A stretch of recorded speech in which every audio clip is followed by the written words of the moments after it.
நெய்வேலி ரோமாபுரி புனித அந்தோணியார் ஆலய ஆடம்பர தேர் பவனி வெகு விமரிசையாக நடைபெற்றது.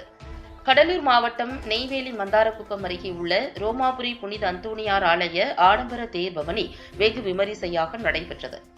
கடந்த 15ஆம் தேதி கொடியேற்றத்துடன் திருவிழா தொடங்கியது. தொடர்ந்து ஆடம்பர தேர் பவனி நடைபெற்றது.